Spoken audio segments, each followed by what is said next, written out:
3 நிமிஷத்தில் ஒரு பாயாசம் பண்ணலான்னா கண்டிப்பாக இந்த பாயாசம் தாங்க, கேரட் பாயாசம். பிடிக்காதவங்க யாருமே கிடையாது. ஃப்ரிட்ஜில் வச்சு சாப்பிட்டா அவ்வளோ ஒரு டேஸ்ட்டாக இருக்கும். ட்ரை பண்ணி பார்க்கலாம் வாங்க.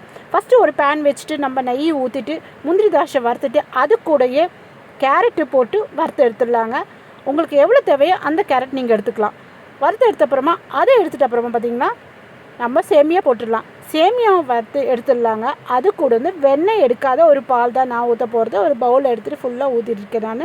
அதுவும் நல்லா வெந்த அப்புறமா அது கூட வந்து சேமியாவும் நல்லா வெந்து வரும். அப்போ நம்ம வறுத்த வச்சதை போட்டுடலாங்க. அதில் போட்டு அதுவும் போட்ட பின்ன அதுவும் நல்லா வெந்து வரும். அதோடு வெந்து வந்த அப்புறமா வந்து நம்மளுக்கு தேவை நாட்டு சர்க்கரையாக இருந்தாலும் எந்த சர்க்கரை இருந்தாலும் சரி, உங்கள் வீட்டில் என்ன இருந்தாலும் அது போடலாம். நான் வந்து ஒயிட் சுகர் தான் போட்டிருக்கேங்க. ஒரு ஸ்வீட்டு எவ்வளோ வேணுமோ அவ்வளோ போட்டுக்கலாம். அது தகுந்த மாதிரி போட்டுக்கிட்டு நல்லா ஒரு கிண்டிடலாங்க. அதுக்கப்புறமா ஏலக்காய் ஒரு நல்ல வாசனைக்கு கொடுத்துடலாம்.